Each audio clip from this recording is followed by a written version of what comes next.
Hi, from the Ghetto Abbey Workshop. Today we are going to be figuring out a way to repair a chair that a customer brought to me. It has some damage, most likely from, looks like it's worn up here, like somebody's been pushing on it.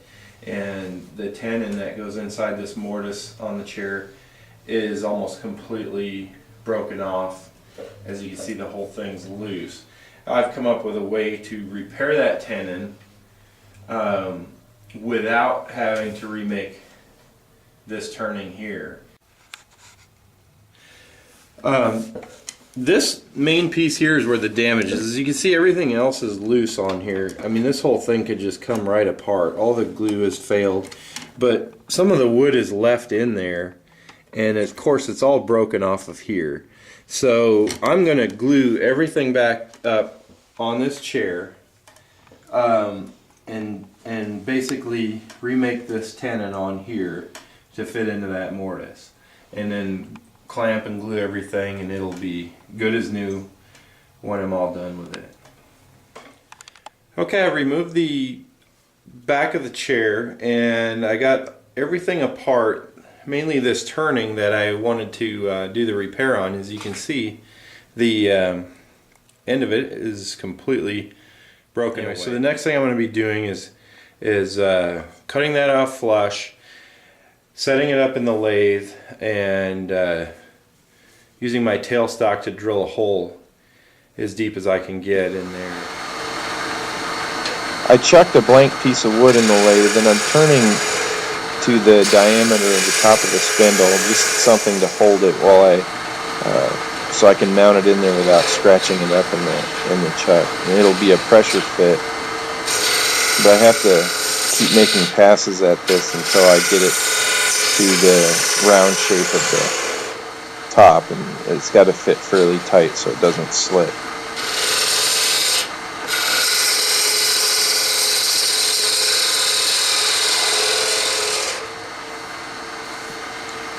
When you're turning this into end grain like this, you have to be very careful and make very light passes, because if you get too aggressive with it, that just happened. There's a little catch and it'll knock it out around, and you have to stop and reset it back in the chuck and start over again and take lighter passes.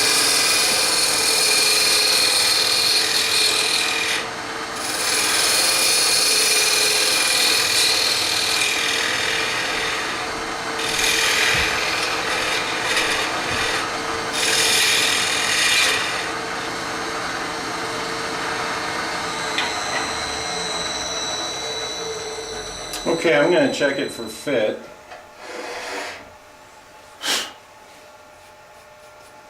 I'm not quite out to the edge. I just want to kind of see where it's at right now, where I need to take off more. Yeah, right now it's putting most of the pressure would be on this edge right here, and I don't want it to do that because it might actually cut a groove in there if it were to spin on there. So I'm going to take off a little bit more around the outside there.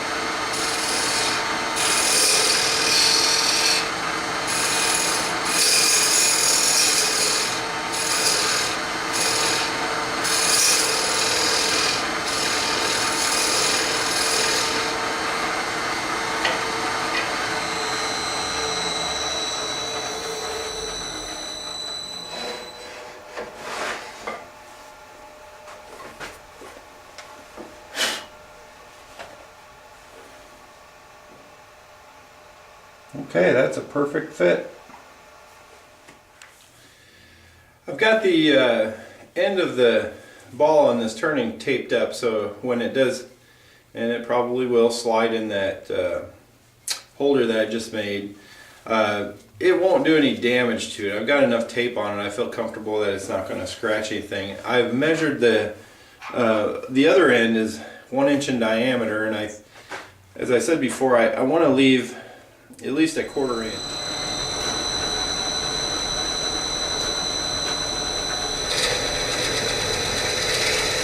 I've taken the chuck out of my drill press and mounted a 1/2 inch brad point bit in it, mounted into the tailstock of my lathe.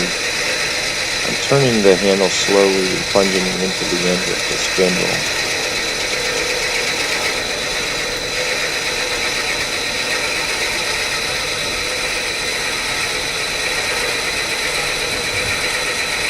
Still clearing the hole out pretty well. I'm just going to keep going.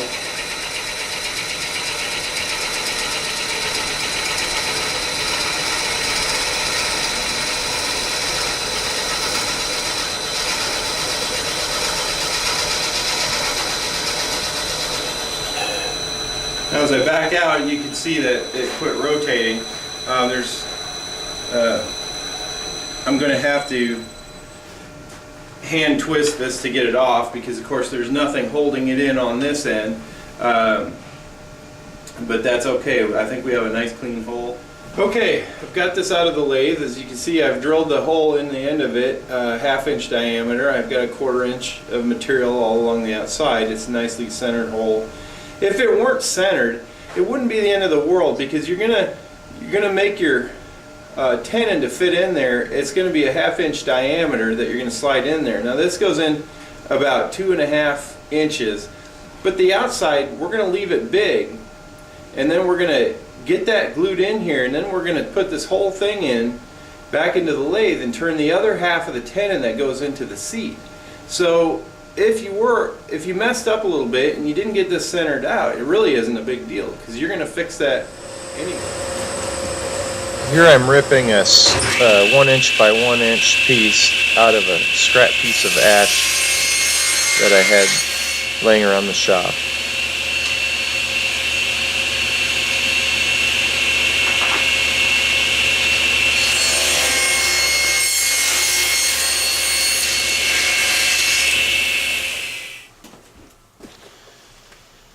Here I'm going to cross cut this piece of wood to get the ends nice and square so I can mark my centers to prepare it for turning in the lathe.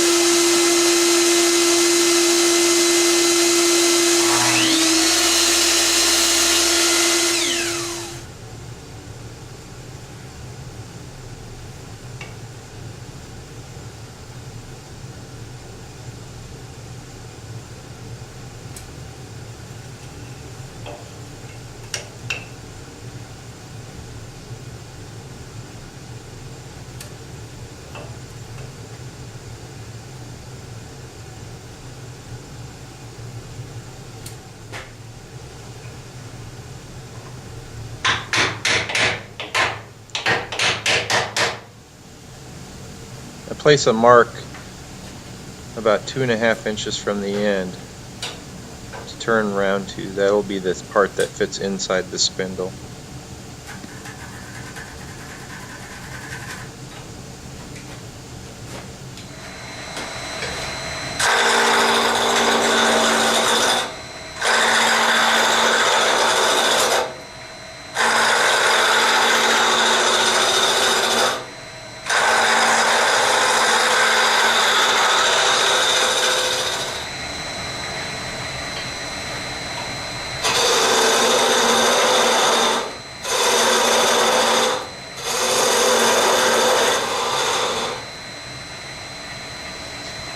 I'm using a wrench to gauge exactly a 1/2 inch for the diameter of the turning.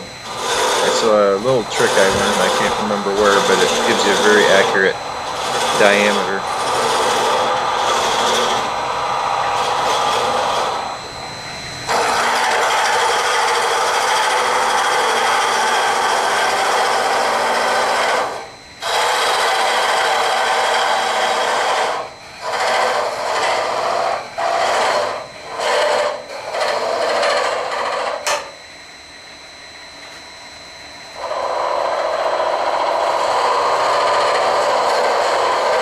Now it's just time to connect the dots.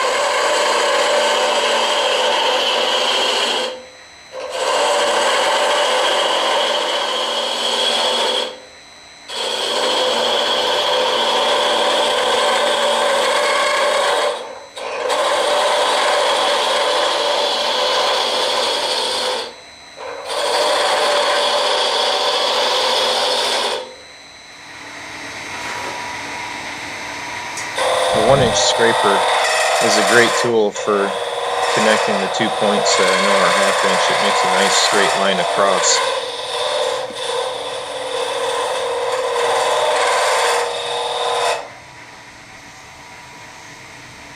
I just keep moving the wrench across and scraping a little bit at a time off of it until the wrench slides freely over the whole length.